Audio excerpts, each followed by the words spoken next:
नमस्कार दोस्तों। आज के इस वीडियो में हम Delhi subordinate service selection board के पीआरटी अर्थात primary teacher and nursery teacher के बारे में बात करेंगे। डिटेल में बात करेंगे तो आप पूरी वीडियो से लास्ट तक जरूर बने रहिएगा। बेसिकली आप इसे 25 मई 2021 से अप्लाई कर सकते हैं एंड 24 जून 2021 इसकी लास्ट डेट है। तो यहाँ पर आप देख सकते हैं असिस्टेंट टीचर प्राइमरी, ठीक है। सबसे पहले इसे देखें तो यहाँ पर ये बी ग्रेड का पोस्ट है एंड 4200 आपका ग्रेड पे है, ठीक है। टोटल 434 पदों के लिए ये नोटिफिकेशन जारी किया गया है। इसके अलावा जो सेकेंड है वो है असिस्टेंट टीचर नर्सरी के लिए, जिसमें पे जो ग्रेड पे है वो सेम है और ये बी ग्रुप का ये भी है एंड टोटल 74 पद हैं। और जो लास्ट है वो है असिस्टेंट टीचर प्राइमरी में, यहाँ पर आप देख सकते हैं।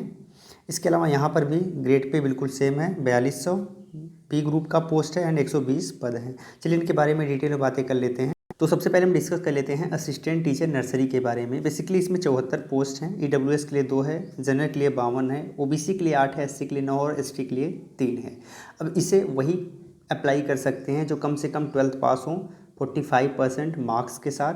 इसके अलावा आपके पास कोई डिप्लोमा या फिर सर्टिफिकेट प्रोग्राम आप होने चाहिए नर्सरी टीचर एजुकेशन प्रोग्राम से संबंधित, ठीक है। जैसे कि एनटीटी अगर आपने किया हुआ है तो आप इसे अप्लाई कर सकते हैं। जो कम से कम 2 वर्ष का होना चाहिए, 2 वर्ष से कम होगा तो अप्लाई नहीं कर सकते। या फिर आपने बीएड प्रोग्राम किया हुआ है नर्सरी से संबंधित तो भी आप इसे अप्लाई कर पाएंगे, ठीक है। और आपको जो सैलरी दी जाएगी वो 9300 से लेकर 34,800 के करीब होगी, जो कि ग्रेड पे 4200 है। और यहाँ पर बताना चाहेंगे कि आपको कम से कम हिंदी का नॉलेज होना चाहिए। हिंदी आपने 8वीं क्लास तक पढ़ा हो या फिर 8 से अगर आपने ऊपर पढ़ा है तो आप इसके लिए एलिजिबल माने जाएंगे, ठीक है। अधिकतम 30 वर्ष तक आप इसे अप्लाई कर सकते हैं, आपको ये भी ध्यान रखना है। सेकेंड असिस्टेंट टीचर प्राइमरी, कुल 434 पद हैं। ईडब्ल्यूएस के लिए 38 है, जनरल के लिए 313 है, ओबीसी के लिए 6 है, एससी के लिए 44 है और एसटी के लिए 33 है। अब इसे अप्लाई करने के लिए आपको 12th पास होना ज़रूरी है। 12th पास होने के साथ साथ आपके पास एलिमेंट्री एजुकेशन से रिलेटेड कोई डिप्लोमा होना चाहिए जो कि कम से कम 2 वर्ष का हो। जैसे कि अगर आपने डीएलएड किया है, डीएड किया है तो आप इसे अप्लाई कर सकते हैं। एंड ये जो है एनसीटीई से अप्रूव होने चाहिए, ठीक है। अगर आपके पास कोई डिप्लोमा है जो कि एनसीटीई से अप्रूव है तो आप इसके लिए एलिजिबल होंगे। एंड 45% मार्क्स अगर आपके 12th में तो भी आप इसे अप्लाई कर सकते हैं। इसके अलावा अगर हम बात करें तो अगर आपने 12th पास किया है 50% मार्क के साथ और आपके पास 4 ईयर का बीएलएड प्रोग्राम है तो भी आप इसे अप्लाई कर सकते हैं। या फिर अपने 12th में 50% मार्क्स प्राप्त किया है और आपने स्पेशल एजुकेशन में डिप्लोमा किया है तो भी आप इसे अप्लाई कर सकते हैं। इसे हम डीएड के नाम से भी जानते हैं, डीएड स्पेशल, ठीक है।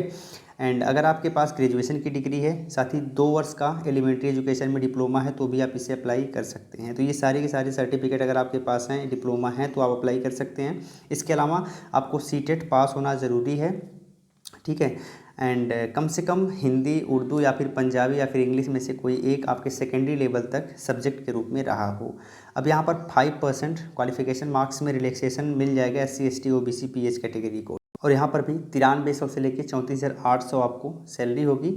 एंड यहाँ मैक्सिमम 30 ईयर्स तक आप इसे अप्लाई कर पाएंगे, ठीक। चलिए इसके बाद असिस्टेंट टीचर प्राइमरी जो कि न्यू दिल्ली म्यूनसिपल काउंसिल से रिलेटेड है। इसमें 120 पोस्ट है। ईडब्ल्यूएस के लिए 35 है, जनरल के लिए 45 है, ओबीसी के लिए 17, एससी के लिए 16 और एसटी के लिए 7 पोस्ट हैं।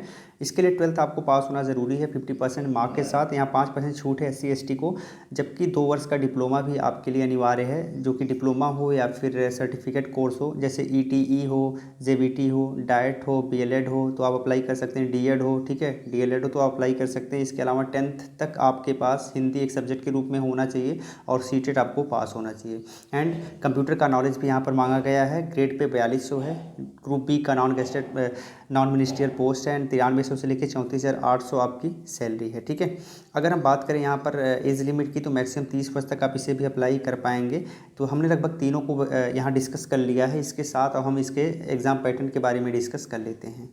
इन तीनों के लिए जो एग्ज़ाम पैटर्न है बिल्कुल सेम है, ठीक है। 2 घंटे का पेपर होगा, 200 क्वेश्चन पूछे जाएंगे, 200 मार्क्स के होंगे। 2 सेक्शन होगा, सेक्शन ए और सेक्शन बी। सेक्शन ए में जो आपसे क्वेश्चन पूछे जाएंगे वो 5 सब्जेक्ट से रिलेटेड होंगे। पहला general awareness, second general intelligence and reasoning ability, third arithmetical and numerical ability, fourth test of Hindi language and comprehension, and जो फिफ्थ है वो है test of English language and comprehension. इसके अलावा यहाँ पर जो प्रत्येक सब्जेक्ट है उससे 20 क्वेश्चन, 20 मार्क्स के क्वेश्चन पूछे जाएंगे, तो टोटल 100 मार्क्स हो रहे हैं। जो सेक्शन बी होगा वो एमसीक्यूज बेस्ड ही होगा एंड सेक्शन ए भी एमसीक्यू बेस्ड होगा। लेकिन सेक्शन बी में क्या है कि टीचिंग मेट्रोलॉजी से क्वेश्चन पूछा जाएगा, जैसे कि आपने बीएलएड किया है, डीएड किया है, एनटीटी किया है, जेबीटी किया है, उसके सिलेबस के अकॉर्डिंग यहाँ पर क्वेश्चन पूछा जाएगा। 100 मार्क्स का क्वेश्चन यहाँ पर भी होगा, तो दोनों को ऐड कर देंगे तो 200 मार्क्स का क्वेश्चन होगा, जो आपका एक पेपर होगा। इसी के बेसिस पर आपका फाइनल सिलेक्शन भी होगा। अगर यहाँ कोई क्वेश्चन आप गलत करते हो तो नेगेटिव मार्किंग का प्रावधान है, जो कि 1/4 है, तो कोई क्वेश्चन गलत करने पर उसका नेगेटिव इम्पैक्ट भी आपके रिजल्ट पर पड़ने वाला है। हम इसके सिलेबस को देख लेते हैं। तो यहाँ पर आप देख सकते हैं सिलेबस है, ठीक है। जनरल अवेयरनेस का सिलेबस है, general intelligence and reasoning ability का है, अर्थमेटिकल एंड न्यूमेरिकल एबिलिटी का है, हिंदी लैंग्वेज एंड कंप्रीहेंशन का, एंड लास्ट है इंग्लिश लैंग्वेज एंड कंप्रीहेंशन। तो आप अपने पास इसे रख लें, नोट कर लें, या फिर आप स्क्रीनशॉट लेके रख सकते हैं, एंड इसी के बेसिस पर आपको प्रिपरेशन करनी है। जो सेक्शन बी है उसका सिलेबस यहाँ पर मेंशन नहीं किया गया है, इसलिए हम भी आपको उसके बारे में कुछ नहीं बताने जा रहे हैं। आप बताइए आपको ये वीडियो कैसी लगी, कमेंट में लिखिए। अगर अच्छी लगी हो तो आप इसे शेयर ज़रूर करिएगा और लाइक भी कर दीजिएगा। साथ ही इस वीडियो के कमेंट में आपको और भी बहुत सारी वीडियोज़ मिलेंगी जो कि DSSB के अलग अलग पोस्ट के बारे में है, तो आप उनको भी अपने आवश्यकता अनुसार देख सकते हैं। जय हिंद।